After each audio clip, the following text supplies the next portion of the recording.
هشام عبود جيش الجنيرو دوما الارهاب يا لي جينيرو. هشام عبود صحفي حق.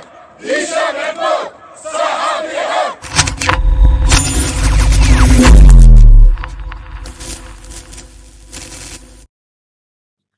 Bonjour, Azul.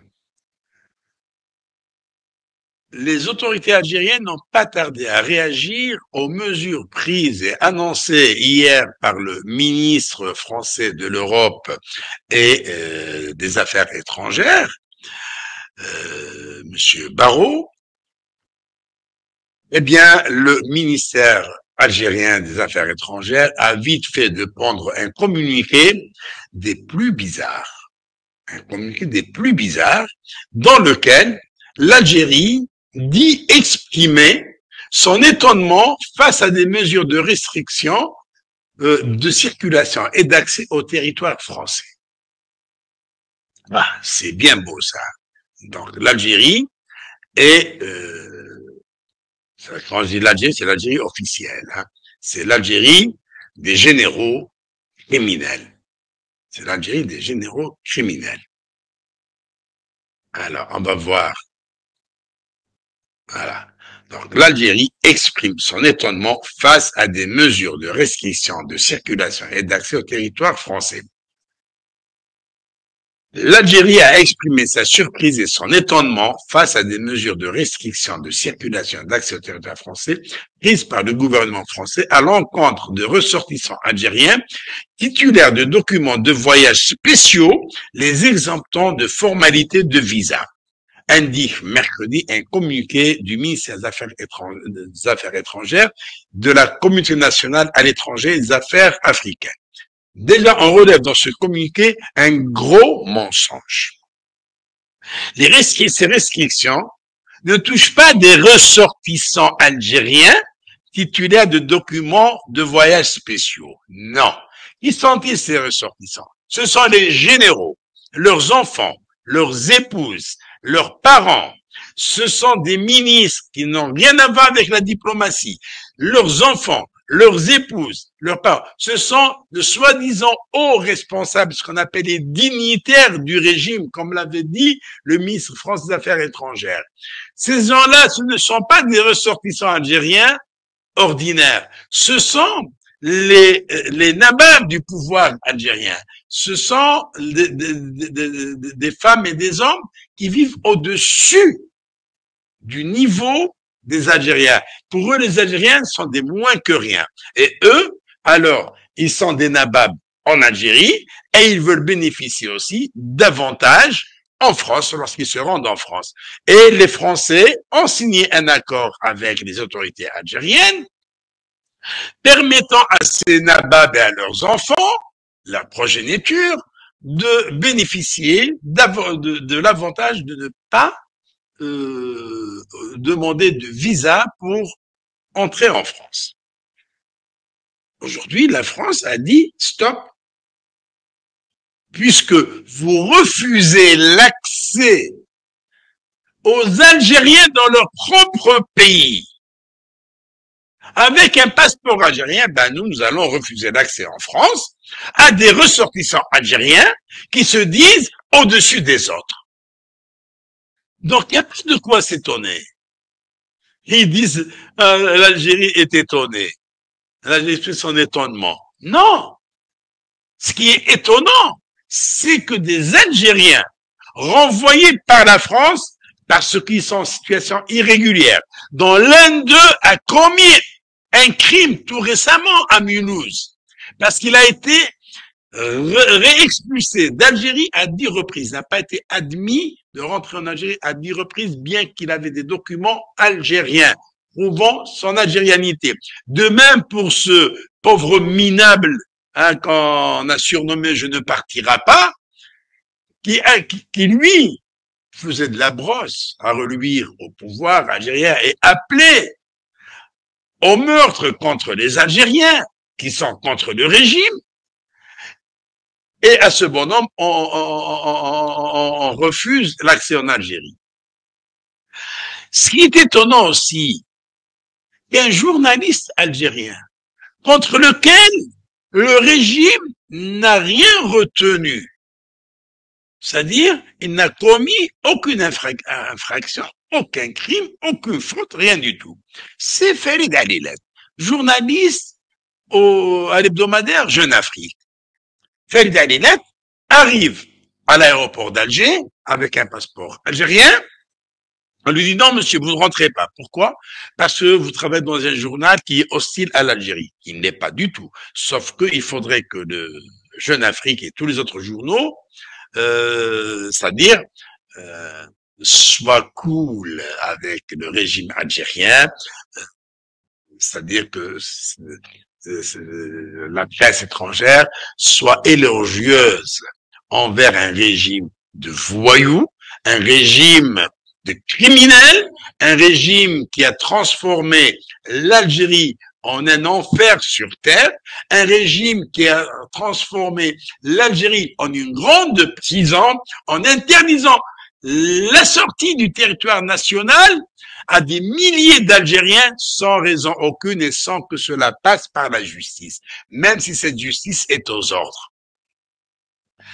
Donc, s'il y a étonnement, on doit s'étonner de ces mesures prises par ce pouvoir de voyous, des mesures iniques, des mesures qui sont contraires à toutes les lois internationales et nationales. C'est-à-dire, il y a même violation de la Constitution, cette Constitution que les Algériens ont boycotté lorsqu'elle a été soumise à référendum. Les Algériens ont boycotté le référendum parce qu'ils savent que le régime des voyous n'a jamais respecté ses propres lois. Ses propres lois. Alors, on vient de dire, voilà, on est étonné, et comment se fait-il que la France fasse plein de mesures pareilles? Mais le plus cocasse dans ce communiqué, c'est que le régime algérien reproche à la France, aux autorités françaises, de ne les avoir pas avisés à temps. Cette annonce, dont il n'a été aucunement informé, comme le commandent les dispositions de l'article 8 de l'accord algéro-français en matière d'exemption réciproque de visa pour les détenteurs de passeports diplomatiques ou de service. Ah, là, il parle de passeport diplomatique. Il n'a jamais été demandé aux diplomates algériens exerçant en France un visa. Mais c'est aux faux diplomates qui sont des enfants de généraux et des généraux, ministres et enfants de ministres, tous les nababs. Et on peut donner, alors je vais donner la liste des détenteurs de ce fameux passeport diplomatique. De toute façon, on peut consulter ça sur le site le Méditerranéen 24.com. Alors, on va essayer de trouver cet article. On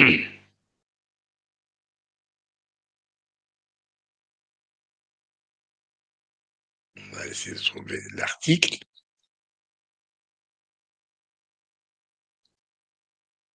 Où on a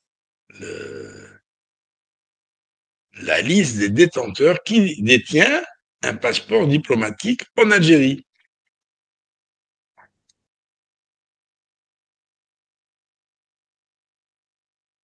Voilà.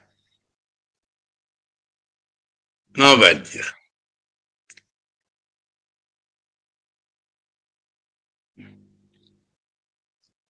Les bénéficiaires du passeport diplomatique algérien sont les anciens hauts responsables. Il était des généraux à la retraite, des ministres à la retraite,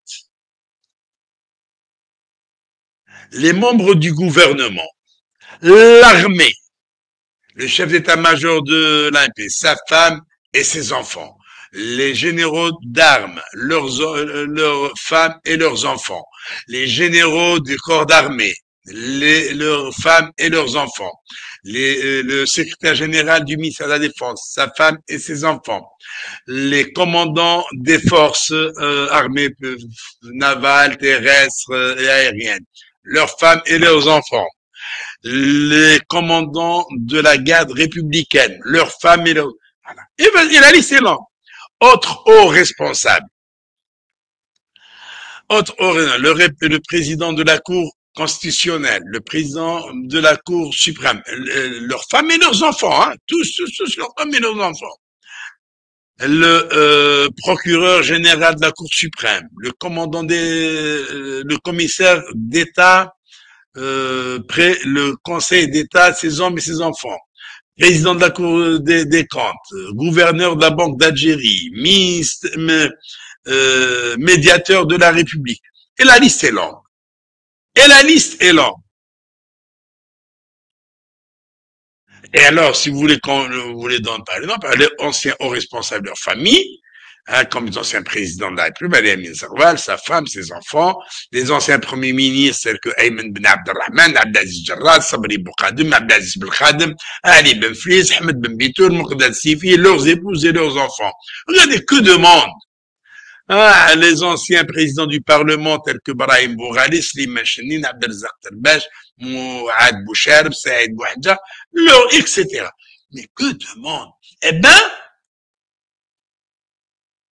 le régime d'Alger a réagi parce que tout ce beau monde a été touché. C'est-à-dire ce qu'on appelle les nababs, les dignitaires du régime. Et là, ils ne disent pas dans leur communiqué. Ils ne disent pas qu'il s'agit de ce personnel-là. Ils disent les détenteurs de passeports diplomatiques et de service. Alors maintenant, ce qui est beau, ce qui est vraiment beau, c'est lorsque, dans le communiqué, je lis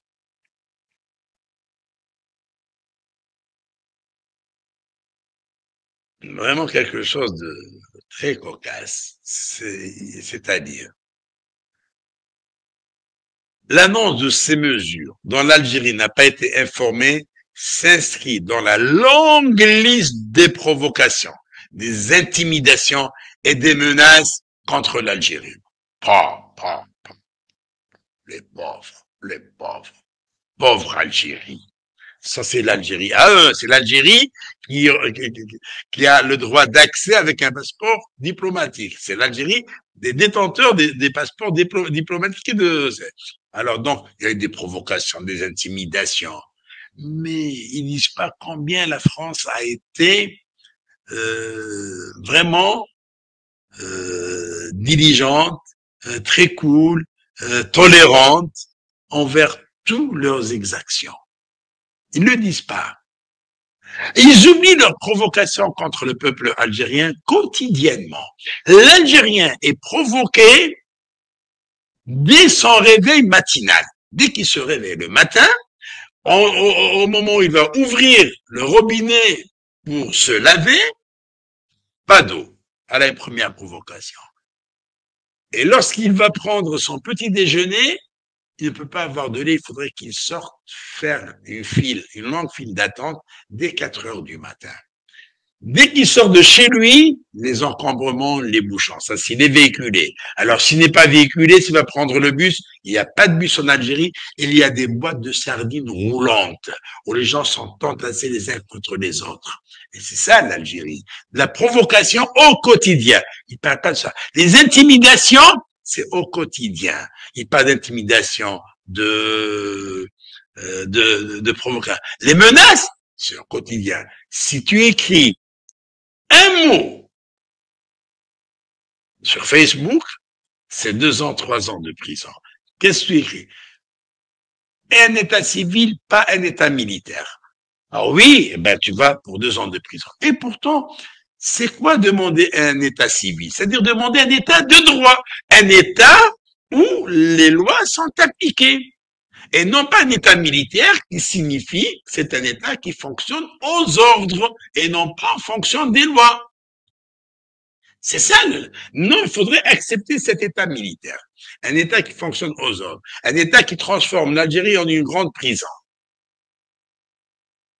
Donc, menace, intimidation, provocation. C'est le lot des Algériens quotidiennement. Pas de la part de la France, non.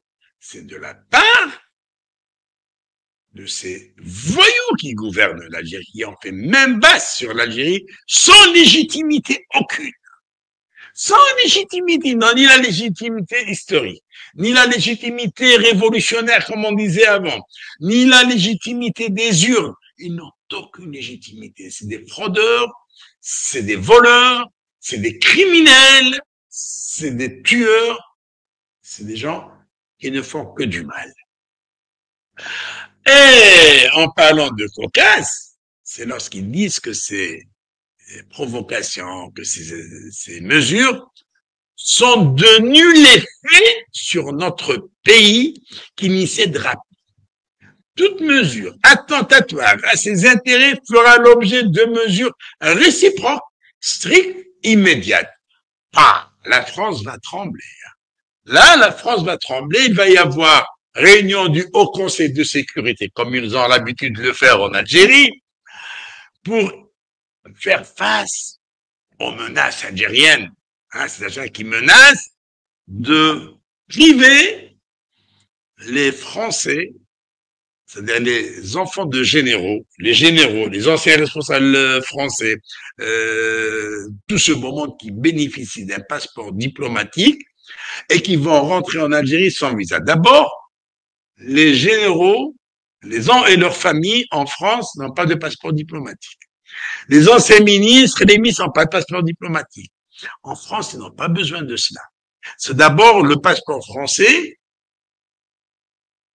il est accessible partout. C'est pas comme le passeport algérien qui n'a plus de valeur. Le passeport français des Algériens, de toute façon, leur souhait, c'est d'avoir un passeport français, c'est-à-dire accéder à la citoyenneté française. Après, je vais parler de ce sujet en répondant à ce vieux schnock qui est président du Conseil de l'État.